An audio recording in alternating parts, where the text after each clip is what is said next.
முள்ளிவாய்க்கால் நினைவேந்தல் நிகழ்வை சில்லறை அரசியலுக்காக அரசு ஊழியர் ரத்தினம் தயாபரன் அசிங்கப்படுத்தியுள்ளார் என பார்லிமெண்ட் உறுப்பினர் எம் ஏ சுமந்திரன் குற்றம் சுமத்தினார். முள்ளிவாய்க்கால் நினைவேந்தல் நிகழ்வில் எதிர்க்கட்சித் தலைவர் மற்றும் தமிழ் மக்களின் தலைவருமாகிய ரா சம்பந்தன் அஞ்சலி உரையாற்றும் போது குறுக்கிட்டு குழப்பியது தொடர்பாக கருத்து தெரிவிக்கின்ற போது இவ்வாறு குறிப்பிட்டார்.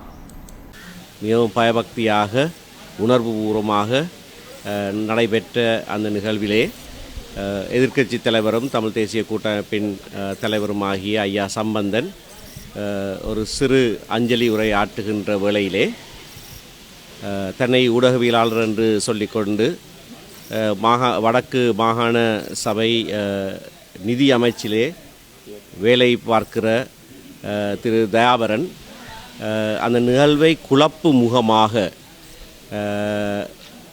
ஐயாவினுடைய பேச்சை தடுத்து ஒரு கேள்வியை கேட்டு அந்த முக்கியமான உணர்வுபூர்வமான பயபக்தியான நிகழ்வை அசிங்கப்படுத்தியதை இலங்கை தமிழரசு கட்சியின் சார்பிலும் தமிழ் தேசிய கூட்டமைப்பின் சார்பிலும் வன்மையாக கண்டிக்கிறேன். திரு தயாபரன் அவர்கள் இன்னொரு அரசியல் கட்சி தலைவருடைய வாகனத்திலேயே அந்த நிகழ்வுக்கு வந்து திரும்பவும் அதே அரசியல் கட்சி தலைவருடைய வாகனத்திலேயே திரும்பி போனதையும் நாங்கள் கவனிக்க தவறவில்லை.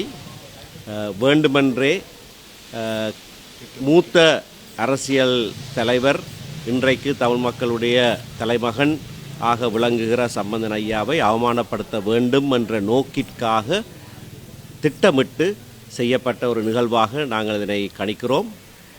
அதிலே ஐயா அவமானப்படவில்லை. அதனை செய்தவர்தான் அவமானப்பட்டிருக்கிறார். அதனை செய்ய தூண்டியவர்கள்தான் அவமானப்பட்டிருக்கிறார்கள். எங்களுடைய மக்களுடைய மிகவும் வேதனைக்குரிய ஒரு நிகழ்வை நாங்கள் அனுஷ்டிக்கிற வேளையிலே அதை தங்களுடைய சில்லறை அரசியலுக்காக சிலர் பாவித்து இப்படியான நிகழ்வை நிகழ பண்ணியதை நாங்கள் கண்டிக்கிறோம்.